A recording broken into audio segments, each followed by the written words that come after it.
మిత్రమా అందరికి కూడా శుభోదయం అండి. అందరూ బాగుండాలి, అందులో మనం ఉండాలని కోరుకుంటూ మీ కవిత. ఈ రోజు వీడియో అయితే నాకు చాలా ఇష్టమైనటువంటి ప్లేస్ అన్నమాట. ప్రతి మనిషికి కూడా తను పుట్టి పెరిగినటువంటి ప్రదేశం అంటే ఇష్టం లేని మనుషులు ఎవరు ఉంటారు చెప్పండి. ముఖ్యంగా ఆడపిల్లకి తన పుట్టిండ్లంటే అన్నింటికంటే ఎక్కువగా ఇష్టము మక్కువగా ఉంటుంది. తను అత్తారింట్లో ఎంత సంతోషంగా ఉన్నా కానీ పుట్టింటికి వెళ్తే ఆ యొక్క తృప్తి, ఆ యొక్క సంతోషం అంటే వేరుగా ఉంటుంది కదా. ఇంకా అది కాకుండా మనం చిన్నప్పుడు పుట్టి పెరిగి మనం ఆడుకున్నటువంటి ప్లేస్ ఉంటుంది చూడండి, ఆ యొక్క ప్లేస్ అయితే మనము మన ఊరుని వదిలేసి మన దేశాన్ని వదిలేసి ఇంకొక ప్లేస్ కి వెళ్ళినా కానీ మనం పుట్టి పెరిగినటువంటి ప్రదేశానికి వెళ్తే మనం మళ్ళీ చిన్న పిల్లలం అయిపోతాం. ఎంతమంది ఈ యొక్క మాటకు ఏకీభవిస్తారో తెలియదు కానీ నాకైతే మా ఊరంటే చాలా ఇష్టం అన్నమాట. చిన్నప్పుడు పుట్టి పెరిగిందంతా అక్కడ, నేను 4th క్లాస్ వరకు నాకైతే అక్కడ చాలా మెమొరీస్ అయితే ఉన్నాయని చెప్పుకోవచ్చు. నేను ఇంట్లో ఉన్నప్పుడు ఏదైనా పని చేస్తే మా చిన్నకి చెప్తాను, చిన్న నేను ఇలా చేసేదాన్ని చిన్న ఉన్నప్పుడు అలా. అదే విషయాన్ని నేను ఊరు వెళ్ళినప్పుడు మా చిన్నకి చెప్పానమాట. చిన్న మేము పొలం దగ్గరికి వెళ్ళే వాళ్ళము, అక్కడ ఏం చేసేవాళ్ళం, ఎలా ఉండేవాళ్ళము, అదే చెప్తాను అనమాట. మనం చిన్నప్పుడు మనం ఎంజాయ్ చేసినటువంటి రోజు మన పిల్లలైతే ఎంజాయ్ చేయలేరు కదా. ఆ రోజులు మళ్ళీ తిరిగి రావు. వాటిని కాస్త మనం అక్కడికి వెళ్ళినప్పుడు నెమరు వేసుకొని మన పిల్లలతో మన వాళ్ళతో షేర్ చేసుకున్నాం అనుకోండి, ఆ యొక్క తృప్తి అయితే రెట్టింపు అవుతుంది. ఏమంటారు చెప్పండి. వెళ్ళేది ఎప్పుడో ఒకసారి, ఆ వెళ్ళినప్పుడు కాసేపు అక్కడ స్పెండ్ చేసాం అనుకోండి, ఆ యొక్క ఫీల్ ని మనం చాలా రోజుల వరకు మర్చిపోలేము. నేనైతే మా ఊరు వెళ్ళిన ప్రతిసారి కూడా నేనైతే మా పొలం దగ్గరికి వెళ్ళడానికి ఇష్టపడతా. నాకు పొలాలంటే చాలా పిచ్చి అన్నమాట.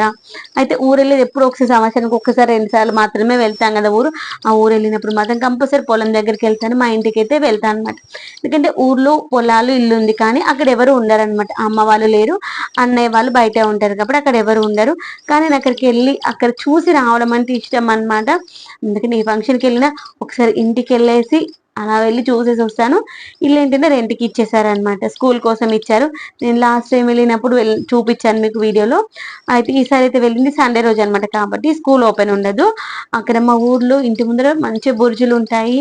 అసలు అక్కడ పక్షుల కిలకిలలు, పొద్దున్న లేవగానే చల్లటి గాలి, ఆ యొక్క ఫీల్ మళ్ళీ ఇంకా రాదేమో అనిపిస్తుంది.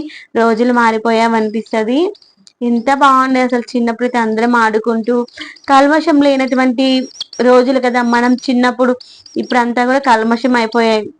బంధాలైనా బంధుత్వాలైనా కానీ ఒకప్పుడు పక్కన వాళ్ళు కూడా మన పిల్లలు మన వాళ్ళు అన్న రకంగా చూసుకునేవాళ్ళు. మేమైతే ఫంక్షన్ ఉందనమాట సండే రోజు. మేమైతే ఇంట్లో ఉన్న మార్నింగ్ 7 o'clock ఏమో స్టార్ట్ అయ్యాము. నేను మా హస్బెండ్ ముందే పొలం దగ్గరికి వెళ్ళి నాకు అక్కడ కాసేపు స్పెండ్ చేయాలని ఉంది అని సరే అనేసి వెళ్ళిపోయాము. ఊరు వెళ్ళేసరికి 10:30, 11 ఏమో అయిపోయినట్టుంది. మా ఊరైతే సిద్దిపేట దగ్గర అనమాట. మీలో నా ఛానల్ చూసేవాళ్ళది ఎంతమంది సిద్దిపేట కామెంట్ సెక్షన్ చెప్పడం మర్చిపోవద్దు. మా ఊరైతే సిద్దిపేట దగ్గర నారాయణరావుపేట్, అది ఇప్పుడు మండల్. ఒకప్పుడు విలేజ్ గా ఉండేది, ఇప్పుడు మండల్. మా విలేజ్ ఏంటంటే చాలా పెద్దది అనమాట. మరొకసారి వెళ్ళినప్పుడు మా విలేజ్ వీడియో కూడా మీతో షేర్ చేసుకుంటాను. చాలా బుర్జులు ఉంటాయి. తర్వాత అక్కడ ఒకటి శివాలయం ఉంటుంది అనమాట. ఆ శివాలయం కూడా బాగుంటుంది. అంటే నేను ఇప్పటివరకు ఎప్పుడు వెళ్ళే, మా కజిన్ అంటే బాగుంటుంది రావే ఒకసారి, చాలా మహిమ గల టెంపుల్ అని. అక్కడ వెళ్ళి మనము కోరిక కోరుకుంటే కంపల్సరీ నెరవేరుతుంది, ఒక్కసారైనా రావే చూడడానికి అని. వెళ్దాం మళ్ళీ ఒకసారి అక్కడికి. మన ఊర్లో ఉన్నటువంటి ఏమేమి ఉన్నాయి, ప్రతి ఊర్లో ఒక్కొక్క ఇంపార్టెన్స్ ఉన్నటువంటివి ఉంటాయి కదా. తర్వాత మేమైతే ఊరు లోపలికి వెళ్ళకంటే ముందే మనం పొలం దగ్గరికి వెళ్ళొచ్చు అనమాట. మా ఊరు నుండి పొలం దగ్గరికి వెళ్ళడానికి 4-5 kilometers ఏమో వస్తుంది అనుకుంటున్నాను. మేము చిన్నగా ఉన్నప్పుడు అయితే ఇంటి దగ్గరికి వెళ్ళి బావి దగ్గరికి వెళ్ళడానికి నడుచుకుంటూనే వెళ్ళేవాళ్ళం. ఇప్పుడంటే సైకిల్స్, బైక్స్, కార్స్ వచ్చాయి. ఒకప్పుడు ఏమీ లేవు కదా, నడుచుకుంటూనే వెళ్ళేవాళ్ళము. ఒకవేళ మా పొలం పని చేసే వాళ్ళు రాలేదనుకోండి, ఇంటి దగ్గరనే బర్రెలను ఆవులు తీసుకొచ్చేవాళ్ళు అనమాట.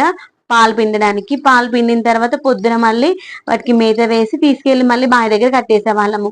నేను 3rd క్లాస్ 4th క్లాస్ ఆ క్లాస్ వరకు మాత్రమే ఊర్లో ఉన్న, 4th క్లాస్ వరకు. ఇంకా 5th క్లాస్ లో మేమైతే కామారెడ్డికి వచ్చేసాము. ఆ 4th క్లాస్ వరకు కూడా మా పొలం దగ్గర చేసే వాళ్ళు రాలేరు అనుకోండి, వాళ్ళు రాకపోతే నేను మా తమ్ముడు ఇద్దరం తీసుకొని వెళ్ళి బావి దగ్గర కట్టేసి వచ్చేవాళ్ళం. నాకు ఇప్పటికి ఇంకా బాగా గుర్తుంది. థర్మస్ ఫ్లాస్క్ అంటారు కదా, ఆ ఫ్లాస్క్ లో టీ తీసుకొని వెళ్ళేవాళ్ళము. పని వాళ్ళకి టీ తీసుకొని దానికి హ్యాంగింగ్ ఉండేది, మంచి భుజానికి వేసుకొని చేతిలో కట్టె పట్టుకొని వెళ్ళేవాళ్ళం. ఆ పక్కన అన్ని పొలాలు వేసినప్పుడు అయితే ఇక చూడాలి, చుక్కలు ఉంటున్నాయి. ఒక్కోసారి బర్రెలు మాట వినేది, ఒక్కసారి మాట వినకపోయి, ఎందుకంటే రెగ్యులర్ గా మనకు అలవాటు లేని పని కదా. మాట వినకపోయి పోయి పక్క వాళ్ళ చెల్లెల పడేవి, వాళ్ళు తిడతారేమో అన్న భయం అనిపిస్తుండే. ఒక్కోసారి భయం అనిపిస్తుంది, అమ్మ అవి వచ్చేసి మనం పొడిస్తాయా అనిపిస్తుంది. రోజు వెళ్తే అంతేం అనిపించకపోయేది అనమాట. మా చిన్నోడితో అదే చెప్తే, అమ్మ నువ్వు చిన్నగా ఉన్నప్పుడు బర్రెలు కూడా తీసుకొని వెళ్ళావు బావి దగ్గరికి అని. ఊర్లో పుట్టి పెరిగిన వాళ్ళు అన్ని పనులు చేస్తారు నాన్న, ఈ పని చెయ్యాలి ఆ పని చేయదని ఏమీ ఉండదు, అన్ని చేస్తారు కాబట్టి మంచి స్ట్రాంగ్ గా ఉంటారు, అన్ని విషయాల్లో మంచి ఎక్స్పీరియన్స్ వస్తుంది అని చెప్ప. ఏమంటే చెప్పండి, ఊర్లో పుట్టి పెరిగిన వాళ్ళు మానసికంగా స్ట్రాంగ్ గా ఉంటారు, తర్వాత ఫిజికల్ గా స్ట్రాంగ్ గా ఉంటారు, మెంటల్ గా కూడా స్ట్రాంగ్ గా ఉంటారు. ఈ మాటకి ఎంతమంది ఏకీభవిస్తారో నాకు తెలియదు, కానీ అది నిజం నేను అనుకుంటాను. ప్రకృతి మధ్యలో పెరిగిన వాళ్ళు నిస్వార్థంగా, అంత కల్మషం లేకుండా ఉంటారు. ఇలా పొలం దగ్గరికి అయితే వచ్చేసాము. అయితే పొద్దునప్పుడు 6:30కి బయలుదేరాం కదా, ఫేస్ అంతా జిడ్డు జిడ్డుగా అయిపోయింది. కాసేపు పొలం అంతా తిరిగేసి చూసేసరికి మా పొలం దగ్గర వాటర్ రావట్లేవు అనమాట. మా పొలం పని చేసే వాళ్ళు వాళ్ళ ఇంట్లో ఏదో ఫంక్షన్ ఉందంటే రాలేరనమాట. వాళ్ళు వస్తే మోటార్ ఆన్ చేసేవాళ్ళు. తర్వాత చూసేసరికి మా పెద్దన్న వాళ్ళ దగ్గర మోటార్ నడుస్తా ఉంది, వాటర్ పోస్తున్నాయి. సరే నాన్న, మీ పెట్టాక వాళ్ళది నడుస్తుంది, అక్కడికి వెళ్ళి మొహం కడుక్కుందాం దా అనేసి తీసుకెళ్ళాను. ఇక్కడ పెద్దనాన్న వాళ్ళ దగ్గర అయితే వరి నాటు వేస్తున్నారు చూడండి. ఈ యొక్క వరి నాటు మధ్యలో అక్కడక్కడ 3-4 మోటార్లు నడుస్తున్నాయి అనమాట. అక్కడికి వెళ్ళేసి అయితే మొహాలు కడుక్కున్నాం, ఫేస్ వాష్ ఇట్లా తీసుకెళ్ళాం అనమాట. నాకైతే పొలం దగ్గరికి వెళ్తే మనసుకు తెలియనటువంటి తృప్తి. నాకు పొలాలంటే ఇష్టం ఒకటి, ఇంకొకటి ఏంటంటే అమ్మ నాన్న ఇక్కడే ఉన్నారు అన్న ఫీల్ అంతే అనిపిస్తుంది అనమాట. అమ్మ నాన్న లాస్ట్ స్టేజ్ లో మనము కాల్చడం ఉంటుంది కదా, అది ఇటు మనము పొలం దగ్గరికి వచ్చే ఏరియాలో ఉంటాయి అనమాట. నాకు ఎందుకో అమ్మ నాన్న తమ్ముడు ఇక్కడే ఉన్నాడు అన్న ఫీల్ అనిపిస్తుంది. అందుకే ఊరు వచ్చిన ప్రతిసారి పొలం దగ్గరికి అయితే వస్తాను. కాసేపు స్పెండ్ చేస్తే మనసుకు తెలియనటువంటి సంతోషం అయితే అనిపిస్తుంది అనమాట. ఇంకా ఫంక్షన్కి వచ్చినప్పుడు కదా, ఇంకా ఆల్రెడీ శారీ ఇట్లా కట్టుకొని వచ్చేసాము. అక్కడికి వచ్చేసి నార్మల్ డ్రెస్ వేసుకొచ్చుకున్నాను అనమాట. ఫ్రెష్ అప్ అయినాక జీన్స్ ఇట్లా వేసుకోలేనా అని చెప్పాను. ఇంకా మా చెల్లె వాళ్ళకి కొంచెం లేట్ గా స్టార్ట్ అయ్యారనమాట. మేము ఫ్రెష్ అప్ అయ్యి అదంతా తిరిగేసి వచ్చే లోపల చెల్లె వాళ్ళు వచ్చారు. ఇలా మేమైతే ఫేస్ వాష్ తెచ్చుకున్నాం, క్రీమ్స్ అవన్నీ తెచ్చుకున్నాము. నిన్న వీడియోస్ లో పెట్టినప్పుడు ఏంటి పొలం దగ్గర మీరు మేకప్ వేసుకుంటున్నారా అన్నారు. రీజన్ ఏంటి అంటే, ఫంక్షన్ ఉంది, ఇంకా రెడీ చేసి వెళ్తే అయిపోతుంది కదా, మళ్ళీ ఫంక్షన్కి వెళ్ళినప్పుడు మళ్ళీ వేరే వాళ్ళ ఇంటికి వెళ్ళేసి ఫ్రెష్ అప్ అవ్వడం అవంతా ఎందుకు, ఇలాగా పొలం దగ్గరకు వచ్చారు, మంచిగా నేచర్ లో కాస్త మంచిగా ఇలా ఫ్రెష్ అప్ అయ్యామనుకో, ఆ ఫీల్ తృప్తి వేరుగా ఉంటుంది కదా అనిపించింది. అందుకని ఇక్కడ మంచి మొహాలు కడిగేసుకొని క్రీమ్స్ పెట్టేసుకొని జుట్టు వేసుకొని కాసేపు అలా అలా తిరుగుతూ హ్యాపీగానైతే ఎంజాయ్ చేసాం. ఎవరో ఏమనుకుంటారని మన మన ఎంజాయ్మెంట్ ని దూరం చేసుకోవడం ఎందుకు అనిపిస్తుంది. ఏమంటా చెప్పండి, లోకులు కాకులు మనం ఎంత చేసినా ఏదో ఒక వంక తీస్తూనే ఉంటారు. ఇప్పుడు మీకు తెలియదు ఏంటి, ఈమె ఫేస్ వాష్ తెచ్చుకొని ఇక్కడ వాష్ చేసుకుంటుంది అనుకుంటా. రోజు పొలం పనులు చేసే వాళ్ళు కూడా వచ్చేటప్పుడు మంచి శారీ కట్టుకొచ్చుకుని ఇక్కడికి వచ్చాక మళ్ళీ పని చేసేటప్పుడు కట్టుకుని శారీ కట్టుకుని మళ్ళీ వెళ్ళేటప్పుడు మార్నింగ్ కట్టుకొచ్చుకున్న శారీ మార్చుకొని మంచిగా సోప్ పెట్టి మంచిగా కడుక్కొని క్రీమ్స్ పెట్టుకొని వెళ్తారు. అసలు పొలం దగ్గరికి వచ్చారా అన్నట్టు ఉంటారు. ఏంటంటే మనము ఎవరి కోసమో కాదు బ్రతకతలేము, మన కోసం మనం బ్రతుకుతున్నాం. ఏమంటే చెప్పండి, మనము మనది మన సెల్ఫ్ గా మనకి హ్యాపీనెస్ అనిపిస్తుంది చూడండి, దానికోసం మనం చేయాలి. ఫ్రెష్ అప్ అయితే అయ్యాము, క్రీమ్ గిట్లా పెట్టేసుకున్నాం, ఇంకా కోమింగ్ చేసుకోలేదు. ఇలా మొత్తం అదంతా చూపిస్తూ వస్తున్నాను అనమాట. ఇక్కడ చెరువు ఉంటుంది, మేము ఇంతకుముందు చిన్నగా ఉన్నప్పుడు బర్రెలు ఇక్కడ చెరువు దగ్గర తీసుకెళ్ళి అక్కడ స్నానాలు చేపించేవాళ్ళు. అంటే అవునా అమ్మ అన్నట్టు వెళ్దామా అన్నాడు. వద్దులే నాన్న కొంచెం లోపలికి వెళ్ళాలి, మళ్ళీ పాములు ఏమైనా ఉంటాయి, వద్దులే అనేసి అలా లాస్ట్ వరకు తీసుకెళ్ళి మళ్ళీ ఇటు వచ్చేసాము. ఇంకా వచ్చేటప్పటికి ఇంకా మా చెల్లె వాళ్ళు వస్తూ ఉన్నారనమాట. అదిగోని అక్కడ మన కార్ అయితే పార్కింగ్ లో ఉంది. అయితే ఇక్కడ చెప్తాను అనమాట, మేము చిన్నగా ఉన్నప్పుడు ఇలా ఉండకపోయేది, రోడ్ ఇంత పెద్దగా ఉండకపోయేది. ఇక్కడ మంచిగా మనకి ప్రహరీ లాగా ఉండేది, గుర్తుకుందా మీకు? మనకి ఎవరి గెట్టి వరకు వాళ్ళకి రాళ్లతోనే గోడ ఉండేది. ఆ యొక్క రాళ్లతో గోడ ఉండేది. తర్వాత ఇక్కడ దొడ్డి ఉండేది నాన్న, దొడ్డి చాలా పెద్దగా ఉంటుండే. దీనిలోనే ఆవులు బర్రెలు అవన్నీ ఉంటుండే, వాటి కూడా షెడ్ ఉంటుండే. అయితే పుల్లూరు బండ తీర్థం అప్పుడు అమ్మమ్మనైతే ఇక్కడ కూర్చోబెట్టేసి వచ్చేపోయే వాళ్ళను చూడమనేది. తీర్థంకి అయితే తీసుకెళ్ళకపోయేది, అమ్మమ్మ పొలం దగ్గర పని ఉంటుండే కదా, అలా అనేసి చెప్తా ఉన్నా అనమాట. అయితే మేము మళ్ళీ నెక్స్ట్ ఇంకొకసారి వచ్చినప్పుడు కరెక్ట్ గా పుల్లూరు బండ తీర్థం వచ్చింది అనమాట. నాకు ఆ రోజు అదే గుర్తొచ్చింది. ఆ రోజు నేను చిన్నతో అదే చెప్పాను కదా పుల్లూరు బండ తీర్థం కోసము అని. సిద్దిపేట దగ్గర పుల్లూరు బండ ఉంటుంది. ఈ యొక్క మాఘమాసంలో వచ్చేటువంటి అమావాస్య నుండి అమావాస్య తర్వాత వచ్చేటి 3 రోజులు మంచిగా పెద్దగా చేశారనమాట. నేను చిన్నప్పుడు విన్నాను కానీ ఎప్పుడు వెళ్ళలేదు. మొన్న అమావాస్య రోజు వెళ్ళినప్పుడు మా కజిన్ వెళ్దాం ఆవి పోదామని, ఇంకా అప్పటికే చీకటి అయిపోయింది. వద్దులేవి చిన్నోడు స్కూల్ నుండి వచ్చేసాడు, మళ్ళీ ఎప్పుడు పోదాంలే అనుకున్నాము.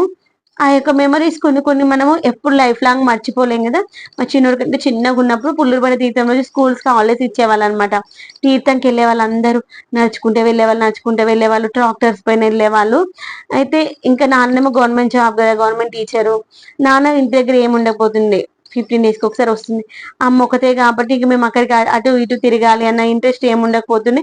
మేము అడగకపోయే వాళ్ళం, మమ్మీ కూడా మేము అడిగితే తీసుకెళ్లేదేమో, కానీ మేము ఏ రోజు అమ్మని కష్టపెట్టాలని ఎప్పుడు అనుకోలేము. మేము నలుగురం పిల్లలం కూడా మమ్మీ ఏది చెప్తే అది వినేవాళ్ళం. ఇప్పుడు నా కొడుకు కూడా ఎక్కువగా ఏం సతాయించాడు, ఇది కావాలి అది వద్దు నాన్న అంటే మళ్ళీ అస్సలు అడగను అనమాట. ఇంకా అక్కడ ఇవి ఉండేది అవి ఉండేవి అలా చెప్తూ, తర్వాత ఈ పంటని పేరు చెప్తారు నాన్న అని చెప్పాను. అయితే ఇప్పుడు ఎండాకాలం స్టార్ట్ అయింది కదా, కాబట్టి నీళ్ళు ఎక్కువ లేవు కాబట్టి పంటలు ఎక్కువ లేవు నాన్న, లేదంటే వరి పంట వేస్తారు, మొక్కజొన్న వేస్తారు, కూరగాయలు కూడా వేస్తారు అని చెప్తూ తీసుకొచ్చా అనమాట. తర్వాత పెద్దాత వాళ్ళ దగ్గర ఇదిగో చూసారా ఇలా ఉంటుంది వరి నాటంటే ఇలా ఉంటుంది, దీని నుండి బియ్యం వస్తాయి అవన్నీ చెప్పా అనమాట. పిల్లలకి మనము బుక్ నాలెడ్జ్ కంటే మనము చూపిస్తూ ఫీల్డ్ వర్క్ నేర్పించామనుకోండి, అప్పుడు లైఫ్ లో మర్చిపోలేరు. హో అంటే ఇది ఇలా ఉంటుంది, వడ్లు అనేటువంటి బియ్యం అంటే ఇలా వస్తాయి, ఈ చెట్టు నుండి వస్తాయి, అవన్నీ తెలుస్తుంది కదా. మనము మిద్దె తోట పెంచుకోవడం వేరు, ఫామ్ లో మనం మొక్కలు పెంచుకోవడం వేరు కదా ల్యాండ్ పైన. అవే చెప్తా ఉన్నాను అనమాట. చెప్తూ ఇంకా ఎక్కడెక్కడ ఏముంటాయి, మేము చిన్నగా ఉన్నప్పుడు ఇక్కడ మొత్తం సీతాఫలాల చెట్లు ఉండేవి నాన్న, ఇప్పుడు ఒక్క సీతాఫల చెట్టు కూడా లేదు, కానీ ఇక్కడ మనకు రాళ్ళ గోడ ఉండేది, ఆ గోడ చుట్టూ కూడా మొత్తం సీతాఫల చెట్లు ఉండేవి. అటు సైడ్ ఏమో మామిడి చెట్లు ఉండేవి, చింత చెట్లు ఉండేవి, రేగి చెట్లు ఉండేవి. మా చెల్లి చెప్తే మరి రేణికాయలు ఉన్నాయేమో చూస్తే ఆ పోవే అనింది అనమాట. మన చిన్ననాటి జ్ఞాపకాలు మర్చిపోగా. మా చెల్లికి దేని పనులు అంటే చాలా పిచ్చి అనమాట. దేని పనులు ఉన్నాయేమో చూస్తే ఆ పోవే అంది. చూసిందేవి తల్లి ఒక్క చెట్టు కూడా లేదు అని చెప్పాను. అక్కడ ఉండేటువంటి రేణి చెట్లు అయితే మస్తు కాయలు మస్తు ఉంటుండే. మా పెద్దనాన్న వాళ్ళ సైడ్ ఉంటుండే రేణి చెట్లు, మా సైడ్ రేణి చెట్లు ఉండకపోతుండే. ఆ రేగికాయలు అయితే ఎంత సూపర్ ఉంటుండేను. చూసాము ఏం లేవే అని చెప్పా. ఇంకా అంతా తిరుగుతూ ఇంకా వచ్చేసామన్నమాట మా పొలం దగ్గరికి. ఇంకా మేము మా పొలం దగ్గరికి వచ్చేసరికి చెల్లె వాళ్ళు వచ్చారనమాట. ఇంకా చెల్లె వాళ్ళ పిల్లలకి ఫ్రెష్ అప్ చేయించేసి డ్రెస్సెస్ మార్చి ఇంకా కోమింగ్ చేసుకొని ఇంకా అందరం కలిసేసి ఇంకా ఫంక్షన్ కి అయితే వెళ్ళిపోయాం. చెల్లె పిల్లలకి ఇంకా నేను కలిసాను అనుకో, వాళ్ళ మమ్మీ వాళ్ళ నాన్నతో వెళ్ళదనమాట. నేను పెద్దమ్మ కావాలని వస్తాను, సర్లేవే రావే మాతోని రా అని చెప్పా. ఇంకా అందరం కలిసి మాట్లాడుతూ వెళ్ళిపోయాం అనమాట. ఏంటంటే ఎప్పుడో ఒకసారి ఇలా కలిసినప్పుడు అందరం కలిసి ఎంజాయ్ చేసామనుకోండి, ఆ యొక్క ఫీలే వేరుగా ఉంటుంది కదా. మనము ఎంజాయ్ చేయాలి అనుకుంటే అది ఇక్కడ అక్కడ అని ఏమీ లేదు. మనం ఉన్న చోటనే ఆనందాన్ని వెతుక్కోవాలి. ఎక్కడికో వెళ్ళి ఆనందాన్ని వెతుకుంటే ఆనందం అనేది దొరకదు. ఏమంటారు చెప్పండి? ఇదిగోండి డోర్ తీ అనేసరికి మా వాడు డోర్ తీసాడు, అదేమో అక్కడ నిలబడింది. తాకిందేమో అనుకున్నా, లేదు తాకలే పెద్దమ్మ అని. ఇదిగో ఇక్కడ మనకి రాజరాజేశ్వర స్వామి టెంపుల్ అనమాట. ఒకప్పుడు అక్కడ చాలా బాగుంటుండే, మస్తు నీళ్ళకి నడుచుకుంటూ వచ్చాము. ఇక్కడ పక్కనే అనమాట. మా వాళ్ళు ఒకవేళ ఎవరైనా చనిపోతే అక్కడే కాల్చడం కానీ పూడ్చడం కానీ చేస్తారు. నాకు ఈ ప్లేస్కి వస్తే అమ్మ నాన్న ఇక్కడే ఉన్నారు అన్న ఫీల్ అయితే అనిపిస్తుంది. ఇలా ఇంకెలా వస్తూ ఉంటే ఇంకా ఊరు వచ్చేసాయి అనమాట. ఇక్కడ వాటర్ ట్యాంక్ కనిపిస్తుంది చూడండి, అక్కడే స్కూలు. ఇంకొంచెం ముందుకెళ్తే మన ఊరు అయితే వచ్చేస్తుంది. మన ఊర్లో ఏమేమి ఉన్నాయి అనేది మరొక వీడియోలో చూపిస్తాను. ఏదో నా యొక్క తృప్తి కోసం, నా మనసుకి సంతోషంగా అనిపించిన కొన్ని విషయాలు అయితే మీతో షేర్ చేసుకున్నాను. ఎక్కడ ఉన్నా అందరము మంచిగా ఉందాము, సంతోషంగా ఉండడానికి ప్రయత్నిద్దాము. సంతోషం ఎక్కడో లేదు, మన దగ్గరే ఉంది. దాన్ని మనము ఎన్ని కోట్లు ఇచ్చినా కానీ సంతోషాన్ని కొనుక్కోలేము. మన మనసుతోనే సంతోషం